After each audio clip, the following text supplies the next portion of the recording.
Hello everyone, I'm Miss Karen from the Dorsch branch of the Monroe County Library System. And this month we're going to try something new. We're going to call it Dorsch Discovers Downtown. So I'm going to choose a business downtown and we're going to go and visit and get behind the scenes of that business.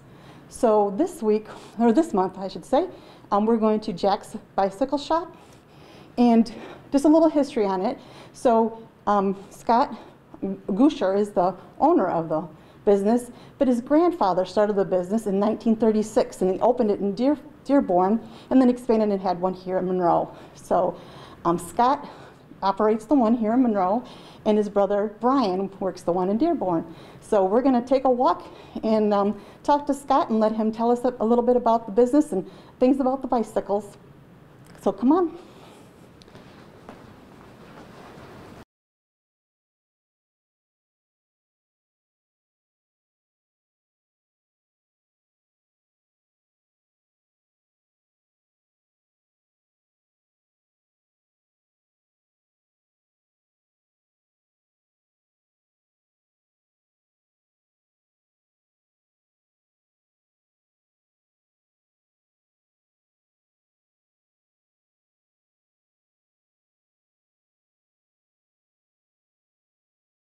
We're here with Scott at Jack's Bicycle Shop.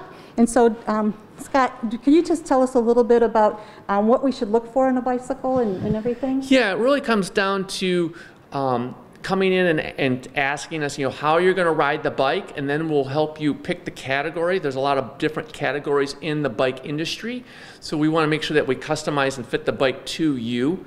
And then we'll, of course, then size it according to your height. In the bike shops, you buy bikes by size, frame sizes. So there's all different frame sizes for both men and women. So we want to make sure that the bike fits you properly. That's where we really start. Okay, and also when I was looking on your website, I noticed that you really contribute to Munson, the trails and everything. Can you kind of just fill us in on that you have? Yeah, so that was, the city came to us, like 15 years ago and talked about building a trail, and we're really advocate about cycling in the community here. So that was one of the things that we helped, flag and construct and get the whole system started. The city now maintains that, but it's used all the time out there. We helped with getting the bike path built out to the state park. That was something else that we were also, kind of pushed for to get done, and even bike paths here inside the community. Oh, that's great. And also I saw that you have a rodeo, bicycle rodeo. Could you talk about that one? Yeah, so we do a couple different cycle rodeos for kids in the different schools. The schools will approach me and we'll talk about, bike safety and the rules of the road, especially with a lot of distracted driving. Cyclists, especially kids, they need to know, what they should be doing on the road. And really, I really emphasize helmets and why we want to have a helmet, and we do a whole helmet presentation on that also. Great. That leads me to something. What are some of the bike safety that you make sure we have and cover? I mean, so one thing is to have bright clothing, no matter what time of the time you're riding outside. And bicycles is just like a motor vehicle. It should follow all the same rules of the road. If you're riding at night or early morning, you should have lights on your bike. All the lights today are LED style, and they are USB rechargeable. The rear ones will flash. And lights are designed either to be seen or to see the road. So there again, you would come in and I would ask, are you commuting back and forth to work, or do you just need something in that early morning or late evening that you just want to have some extra brightness, out there? Okay. And what about some bike etiquette that you could share with us? I mean, bike etiquette is, really important, and a lot of people don't do it. So like say riding with traffic is, number one. Giving hand signals, telling people in their cars what they're doing. As a cyclist, you do have to ride defensive, so you always have to be watching people crossing intersections and that. But just obey those same rules of the road, and you should be okay. Could you share with us what the signs are? I know that I think isn't this stop or? Yeah. So stop is down. Okay. Okay, and then of course left hand, right hand. If you're riding with a group, there's some other signals that we'll do. Sometimes we'll point if there's a rock or a stick in the road. Also, if you do kind of like this means you're crossing railroad tracks. So that's letting other cyclists know that you're behind you, that what's coming up. Sometimes you can't see what's coming in front of you. If you're riding by yourself, sometimes having a mirror on your bike is really important. You can see the traffic behind you, and a bell. A bell is really important, a really great accessory that you can put on your handlebars. A lot of people have earbuds in their ear. They can't hear you if you say, hey, I'm passing you, and you scare the heck out of them. But a bell, everybody knows what a bell sounds like, and it's usually not as frightening as you pass someone.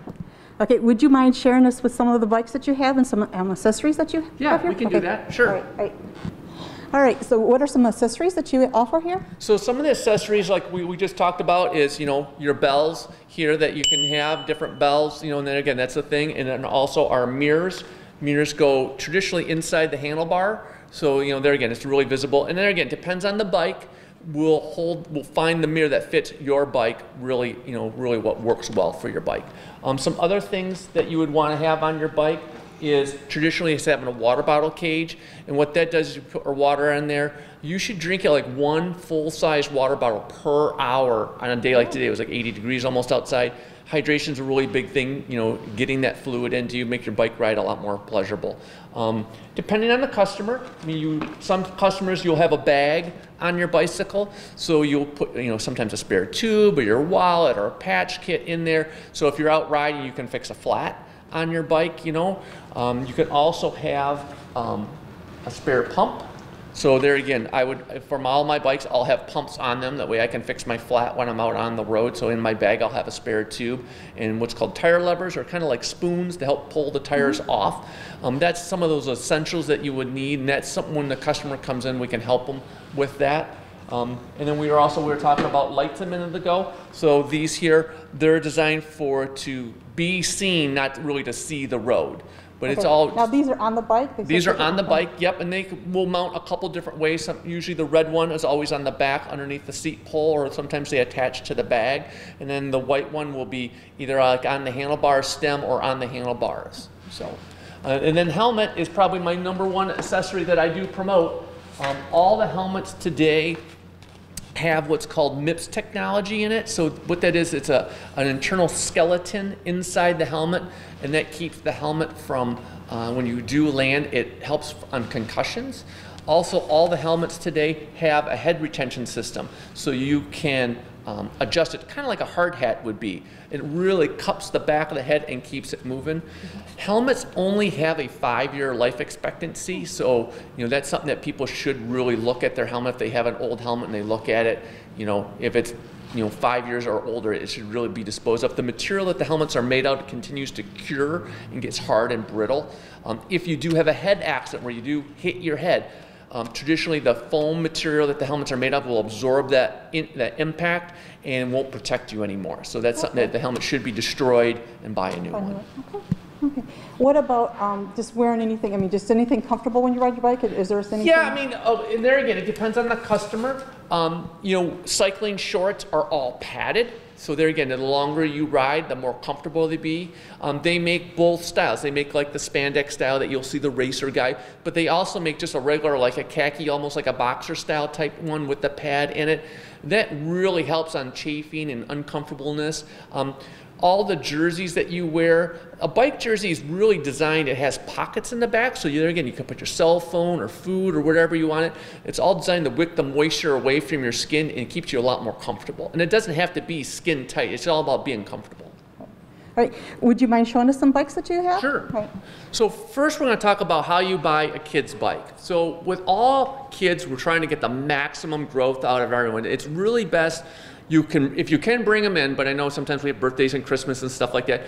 What I would need on a kid's bike like this would be, I would need to know their leg length, because we want to get them into the biggest bike possible that they get the way they get most growth. And kids bikes like this is a 16-inch, so this would be like for a 4-year-old. Kids bikes come in every 2-inch increments, from 12 all the way to 24. So we can really, there again, get the bike that's going to fit them and get the most growth out of it. So you don't have to buy it one time, not multiple times, and something like that. Yeah. So that would be your kids bikes, and we have all different sizes and colors of that. If you were coming in for an adult bike, maybe for your high school kid going off to college, you might do a mountain style type bike, which would be like what this is here. So. The key to sizing for an adult, there again, even maybe it's that preteen, type thing. He's 13, he's 14, he's growing really fast. Really the key is to get the right size. So there again, we're still going to size with where the person can, like this, would stand over the top tube, and you should have, for an adult, 1 to 2 inches between yourself and the top tube. For a child or that teen that's growing up, we're going to size the same thing, 0 clearance. Basically, he can stand over the top tube, flat-footed, it's close, and then that way I know he's going to grow. So, but the key is, if I know who it is and who it's for, we'll size the bike accordingly to that. And this is a sport mountain bike, so this is that bike that's kind of an everyday use. When we carry everything in the mountain bike world. So there again, it just depends on how you're going to use the bike. Okay. I'll slide this one off the side. This is what we call a comfort bike. So our comfort bike is everyday riding. Usually someone who's just riding around the neighborhood, little wider tire on this type of bike. That way it gives them a softer ride. It acts like suspension. Also makes the bike very stable. And that's really a key that we want. If you got to roll off the grass to, dodge a kid or something like that, that tire doesn't auger into the ground. The comfort bikes on these are the whole front of the bike is built up higher. So you're sitting really upright. You're not leaning way far over. A lot of people have problems with their hands going numb and their neck. So here we're sitting very upright. Even in this style type bike, what we consider a low step style type bike, so a lot of people have problems with their hips and their knees, we can very easily step through the bike and get on. Okay. And even in this style bike, we will still size accordingly to your leg length. So how you size a bike for seat height is you want to adjust the seat here. So the seat post should be out of the bike about 3 to 4 inches, and your leg should almost be fully extended at the bottom of the stroke. So here, if I would raise the seat up, I would spin the pedal around here, I would sit on the seat, and my leg should almost be fully extended on this one. So this is a small bike, so for someone who's more like 5'4", there again, they make mediums and larges.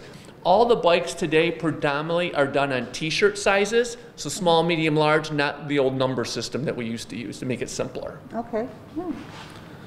And then the newest and biggest category right now is what we call e-bikes. So e-bike is a pedal assist electric bicycle. Here, this one is hub base. So the motor is built into the hub here, okay, and our batteries here. It's pedal assist, so you can ride it just like a normal bicycle, or you can also have 5 different levels of assistance. So you can use just a little bit of assistance to ride around. You ride out to the state park. Hey, I'm starting to get a little tired. You can turn the motor on and help you assist. Or it allows you to also go a lot farther. So I can ride on level 1 and do like an hour bike ride and not be, tired. Same thing also, these different versions, there's mountain bikes, there's comfort style bikes, and there's commuter versions ones also. But right now, this is one of the biggest categories in the bike industry right now is e-bikes. Okay. So now is it just rechargeable? Is that all it Yeah, it comes with a wall charger. Just plug it right into the wall. Has about a 40-mile range is the average, depending on what level of assistance you use. Takes about 5 hours to recharge, so you could ride to work and ride back. We've sold quite a few of them this year to everybody. Mm-hmm. It's just not one demographic. Everybody is looking at this category right now. All right, great, thank you. So next I'd like to talk about maintenance and what kind of maintenance that you should do to, for your own bike, and when we should bring it in for you, the experts, to do. All right. So we have our bike here in a repair stand. What we really want to do before we go out for a bike ride, is always look our bike over before. It's really important. Number 1 is air pressure in the tires. So on every bike tire, it will state what the pressure is. Most bike tires have a range. So like this is on a mountain bike, this is 35 to 65 pounds. And how much air pressure in the tire is going to kind of depend on a lot of things. It's going to depend on the rider, his weight. It's going to depend on the trail conditions that you're going to be on. So even whether it's pavement or dirt, that all has a factor into how much air pressure. It's not like a car tire that should be always at 1 PSI. You can vary the pressure depending on even, like, say, trail conditions and that. If I'm going to be on the pavement, you're going to run a little higher. If you're going to be on gravel or a rail to trail, you're going to run the tire a little lower. The lower the pressure, the tire squares out and gives you more traction. If you're on the road, that more pressure, tire kind of gets more round, and it's going to roll a little smoother on the pavement. So that's the number one thing, and you see a lot of people around town, they're all running on flat tires, so which hurts the tires, the sidewalls, breaks the tires down, and breaks the tubes down. So that's number one. Next thing would be is keeping our chain lubricated. So we want to use a silicone or a Teflon based type lube. That's traditionally what they call a dry lube. That way it doesn't attract a lot of dust and dirt. You can over lube the chain. So we have customers that either too much lube or not enough lube type scenario. But you should use a drip form based lube. So you would take a lube, and usually they have some type of little applicator here, and you would literally just take, you have your rag in case you drip, but one drip at a time to slowly back pedal the bike. And you can do this on the floor. You don't have to do this in a work stand, just makes it a lot easier. One drip. After you think you've gone all the way around, then what you want to do is just kind of back pedal the bike. That's letting that lube work into the joint, and then just real carefully just hold your rag on here and wipe off the excess. Okay. If you're what we call the drivetrain, which is all the chain and the gears and all that, if it looks really dirty, that's something that you want to take and clean. They make chain cleaning tools, and you take a little brush and you can kind of clean it, but use some type of citrus degreaser and get that clean. You don't power wash your bikes. That's really bad for the bicycles. You really just use some soap and water, and you can wipe it all down, especially like if your bike gets caught on a car rack, and you're traveling, wherever you get to, stop, wipe the bike down if you quickly as you can, re-lubricate the chain if you need to. That's the two biggest things that we need our customers to do more often. Okay. Of course, doing a simple bolt check, making sure the quick releases on the seat and the wheels are tight. Making sure, if you have a multi-type tool that you can adjust things is really important. Making sure things like the handlebars and that, should always do a quick bolt check on your bike before you go out and ride. There's never an accident. Okay. So what are something that we should bring to you and that you'll have to do maintenance for us? So probably one of the, of course, if you fall, that's probably one of the biggest things is this piece here, which is called the derailleur. If you fall on the right side, the derailleur here, there's a piece on the bike, it's called the derailleur hanger. It's designed to bend or break. So what happens is if this gets smacked, the derailleur is now kicked in, so it's closer to the spoke. So what happens is people get on their bike, they fall, they don't think anything about it, they just get on and go. Even if the bike falls over in the garage just right, this piece is now bent inward, and they shift up into an easier pedal gear, and the derailleur goes into the spokes. So if you look the bike from the back and it looks like it's all bent or twisted, that's something you want to bring into us right away. We traditionally we can either replace that piece or straighten out. We have a tool that will straighten it, and it'll save you an $80 repair bill. Broken spoke would be another thing. Don't ride on a spoke. If you hear a spoke break or the wheel feels like it's rubbing on the brake pads, stop, get off the bike. The longer you ride with a broken spoke, it just stresses all the rest of the spokes out and just leads to bigger problems down the road. Any other type of basic, anything that feels loose on the bike, or you're getting a creak, that would be something that you probably should bring into us and let us solve for you. Okay. All right.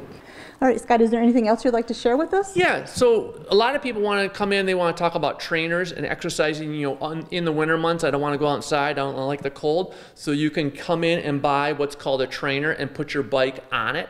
So there's all different levels of trainers. They all create resistance. The newest craze in trainers is they're called smart trainers. So they're basically Bluetooth, and they will talk to your TV, so you can basically exercise, online, kind of like how a Peloton would be. There's different courses depending on the level of the trainer. They will increase and decrease, just like if you were going up and down a hill. So that's kind of a neat thing, and there's actually bike racing on that, so you can actually do those type of things and train. I actually trained with my son. He's in Cleveland at the time, so I actually rode with him at the same time. You have little icons, so it actually was kind of neat to ride with him at the same time. So that's just another part of the cycling industry. We're here year-round. We ride all the time. Our staff rides. We're all cyclists. So if we don't have it, we can track it down for you. Okay. Well, thank you so very much for coming in and letting us do this with you. I really appreciate it. You're welcome. Thank you. Thank you.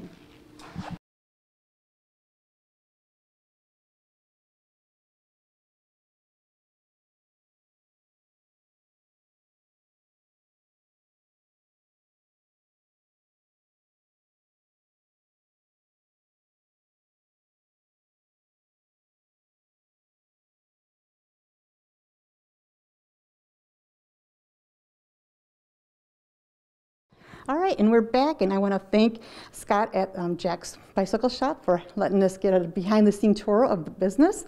And so I want to share with you some books that the library offers about bicycles. This is just a small sample of what we have. I just pulled some books for you.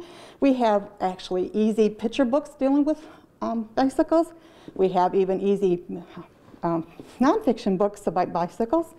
And then we even have those like First Bike, and it goes through on how to purchase a bike, what safety equipment you need, and everything. And even the history of bicycles. We have one that even tells you what tours to go if you want to go on a bicycle tour around the world. So just a wide variety of books that we offer at the branch or at the library system. Just go to your local branch and request a book if you can't find it there. So until next time, have a wonderful day. Be safe and be kind. Bye.